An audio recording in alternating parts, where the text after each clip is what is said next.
नमस्कार और स्वागत है। आज हम एक बहुत ही मशहूर किताब पर थोड़ी गहराई से बात करने वाले हैं। रॉबर्ट कियोसाकी की रिच डैड पुअर डैड। हाँ, ये किताब तो शायद सबने सुनी होगी, बहुत पॉपुलर है। बिल्कुल। तो हमारे पास इसकी एक डिटेल्ड समीक्षा है और आज हम इसी समीक्षा के जरिए ये समझने की कोशिश करेंगे कि भाई इसमें ऐसा क्या खास है और ये पैसे और सक्सेस को लेके हमारी सोच को कैसे चैलेंज करती है। और इसका जो बेसिस है वो ही बड़ा इंटरेस्टिंग है, दो पिताओं की कहानी। हाँ वही, एक पुअर डैड, पढ़े लिखे, अच्छी सरकारी नौकरी पर हमेशा पैसों की किल्लत, और दूसरे रिच डैड जो ज्यादा पढ़े लिखे नहीं पर शहर के अमीर लोगों में से एक। ये कॉन्ट्रास्ट ही खींचता है। बिल्कुल। तो चलिए देखते हैं ये समीक्षा क्या कहती है कि ये किताब असल में सिखाती क्या है पैसे के बारे में, कमाने के बारे में और संपत्ति बनाने के बारे में, और क्या वो आज भी रेलेवेंट है। ठीक है, तो जैसा समीक्षा बताती है पूरी कहानी इन दो पिताओं के इर्द गिर्द है। दो अलग सोच, दो अलग फिलॉसफीज। एक तरफ है पुअर डैड। हाँ, और ये पुअर डैड मतलब वो सोच दिखाते हैं जिससे हम ज्यादातर लोग पले बड़े हैं कि भाई पढ़ो लिखो, अच्छी डिग्री लो, एक सेफ स्टेबल नौकरी पकड़ो, मेहनत करो और फिर रिटायरमेंट का इंतजार, रिस्क मत लो, सिक्योरिटी पहले। ये एक तरह से जाना पहचाना रास्ता है। बिल्कुल, जिसे समाज अक्सर सही मानता है। और दूसरी तरफ है रिच डैड। इनकी सोच बिल्कुल अलग, एकदम उलट। समीक्षा के मुताबिक इनका जोर है एंटरप्रेन्योरशिप पर, इन्वेस्टमेंट पर और सबसे ज्यादा फाइनेंशियल लिटरेसी पर। मतलब पैसे की समझ। हाँ, वो मानते हैं कि असली पढ़ाई स्कूल में नहीं जिंदगी में होती है, खासकर पैसों के मामले में। और यही किताब का वो फेमस कोट आता है।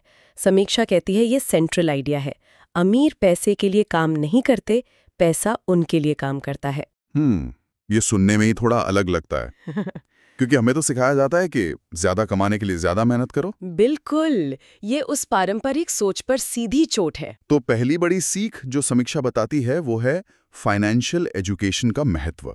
किताब कहती है कि स्कूल हमें कमाना तो सिखाते हैं पर पैसे को संभालना, उसे बढ़ाना वो नहीं सिखाते। हाँ, और ये बहुत जरूरी पॉइंट है। समीक्षा इस पर जोर देती है कि कियोसाकी के लिए फाइनेंशियल लिटरेसी सिर्फ मतलब अकाउंटिंग या इन्वेस्टमेंट के फॉर्मूले रटना नहीं है। अच्छा, तो फिर क्या है? ये है पैसे की भाषा समझना। एसेट क्या है, लायबिलिटी क्या है, कैश फ्लो कैसे काम करता है, टैक्स, कंपनियां, ये सब कैसे चलता है।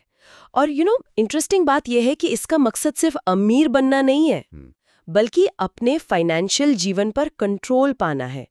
ये समझ हमें सही फैसले लेने की ताकत देती है ताकि हम पैसे के गुलाम न बने, बल्कि पैसा हमारे लिए एक टूल बने। और इसी फाइनेंशियल लिटरेसी से जुड़ा है किताब का शायद सबसे famous concept, assets versus liabilities, संपत्ति बनाम देनदारियां। हाँ, समीक्षा इसे बहुत सरल तरीके से बताती है। एसेट वो चीज जो आपकी जेब में पैसा डाले और लायबिलिटी वो जो आपकी जेब से पैसा निकाले।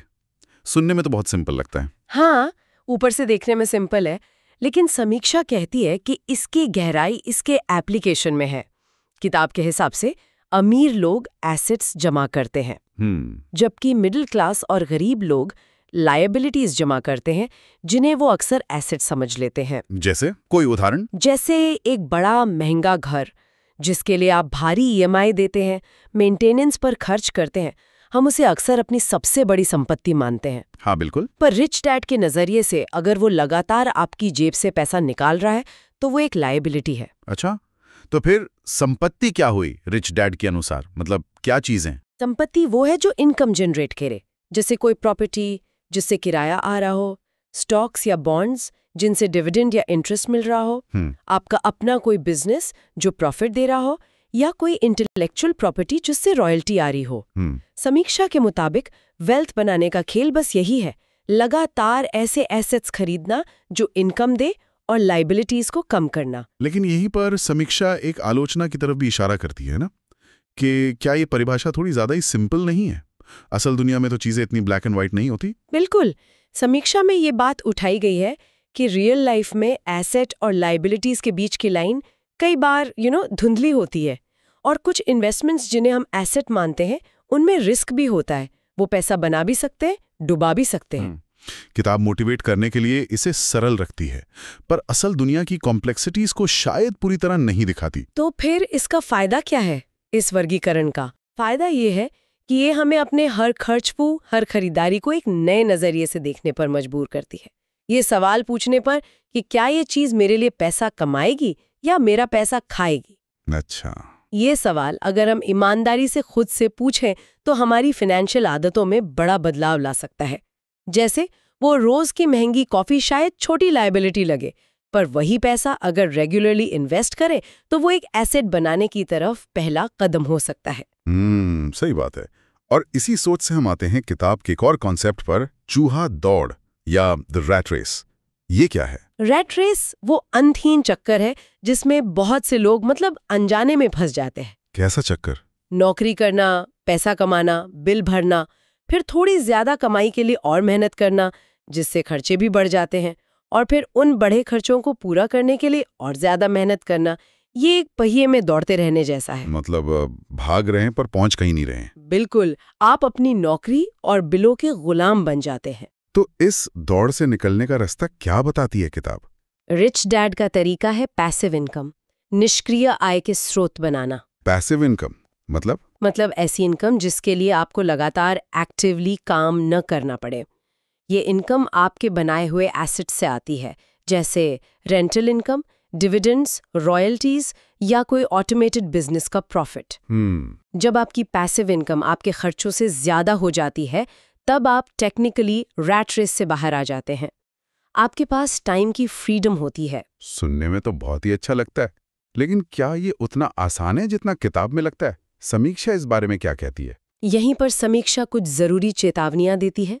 वो मानती है कि पैसिव इनकम का आइडिया पावरफुल है, लेकिन किताब इसे बनाने के प्रैक्टिकल तरीकों पर बहुत कम गाइडेंस देती है। अच्छा, मतलब क्या करना है बताती है, पर कैसे करना है वो नहीं। हाँ, ज्यादा डिटेल में नहीं। असल दुनिया में पैसिव इनकम के स्रोत बनाने में अक्सर टाइम, मेहनत, पैसा और एक्सपर्टीज लगती है, और इसमें रिस्क भी होता है। किताब इंस्पायर करती है, पर यह समझना जरूरी है कि ये कोई गेट रिच क्विक स्कीम नहीं है। और ये जानना जरूरी है, ये हमें अगले पॉइंट पर लाता है, रिस्क लेना। पुअर डैड सुरक्षा चाहते हैं, रिच डैड रिस्क लेने को एनकरेज करते हैं। हाँ, लेकिन यहाँ कैलकुलेटेड रिस्क की बात है, मतलब सोचा समझा जोखिम, अंधाधुंध जुआ नहीं। समीक्षा बताती है कि रिच डैड इन्वेस्ट करने, अपना बिजनेस शुरू करने को बढ़ावा देते हैं, लेकिन ऐसा करने से पहले पूरी जानकारी लेने, सीखने और समझने पर जोर देते हैं। उनका मानना है कि फाइनेंशियल इलिटरेसी यानी पैसे की समझ न होना ही असली रिस्क है। अच्छा। अगर आप समझते नहीं कि आप क्या कर रहे हैं तो सब कुछ रिस्की है, पर अगर आप एजुकेटेड हैं तो आप रिस्क को मैनेज कर सकते हैं। तो किताब किन एरियाज में इन्वेस्ट करने या बिजनेस करने की बात करती है? स्टेट, स्टॉक मार्केट और अपना बिजनेस शुरू करने पर जोर देती है। ये वो एरिया हैं जहां रिच डैड ने कथित तौर पर अपनी वेल्थ बनाई।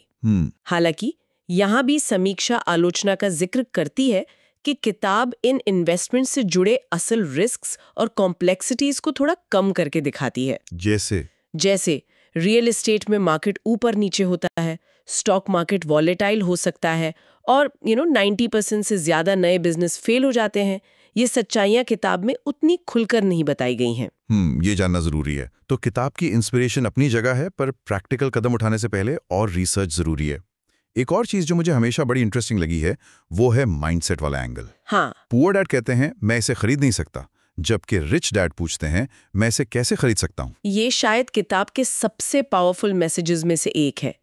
पहला वाक्य, मैं खरीद नहीं सकता, ये आपके दिमाग के दरवाजे बंद कर देता है।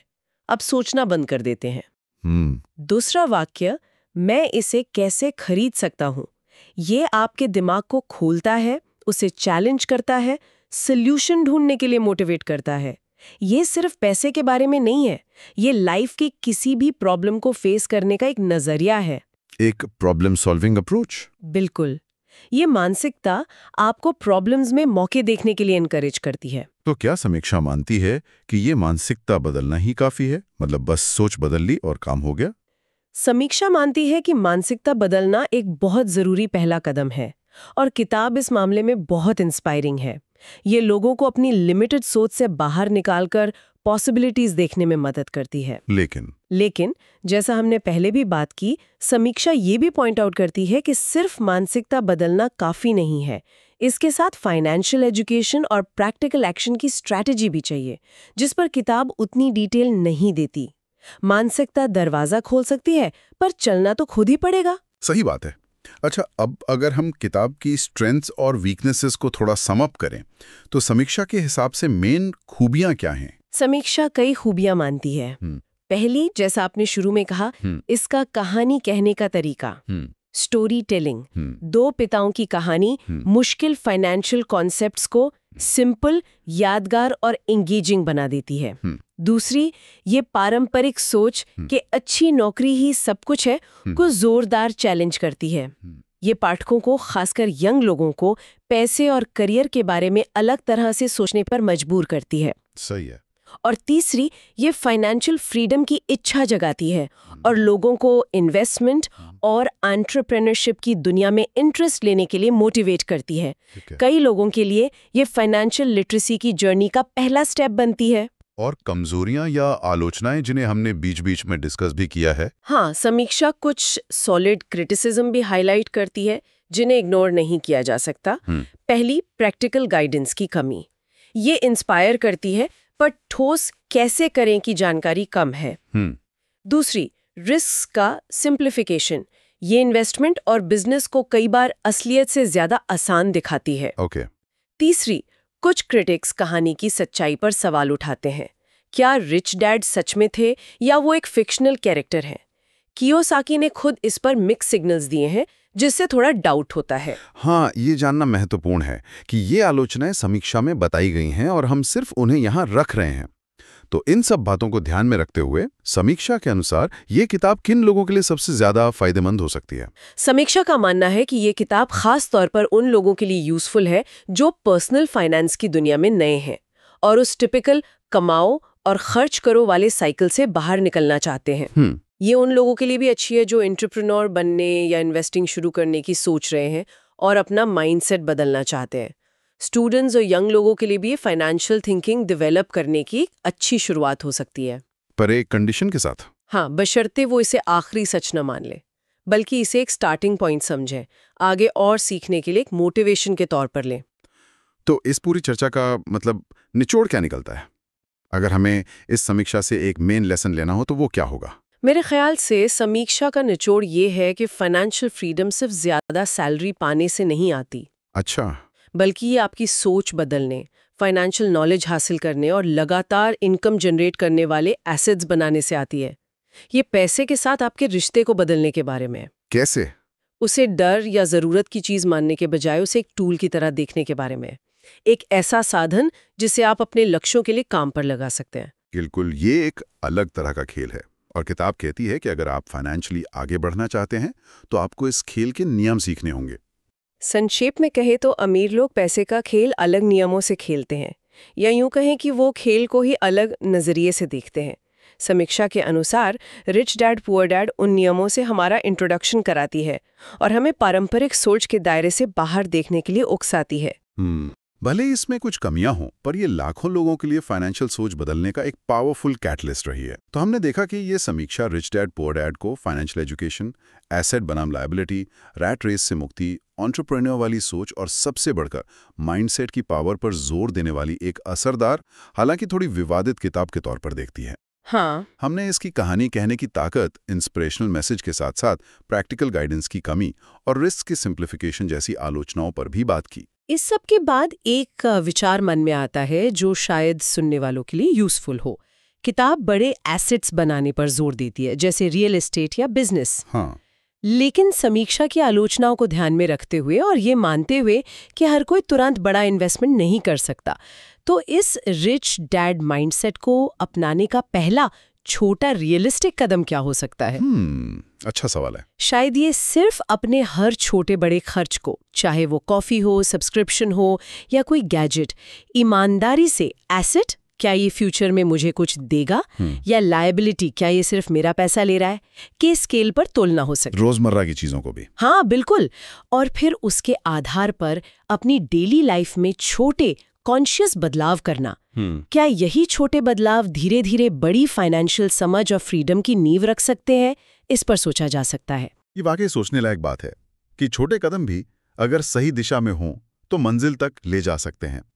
उम्मीद है इस विश्लेषण से आपको रिच डैड पुअर डैड के मुख्य संदेशों और उसके आसपास की बहस को समझने में मदद मिली होगी। हाँ, उम्मीद तो यही है। इस अंतिम विचार के साथ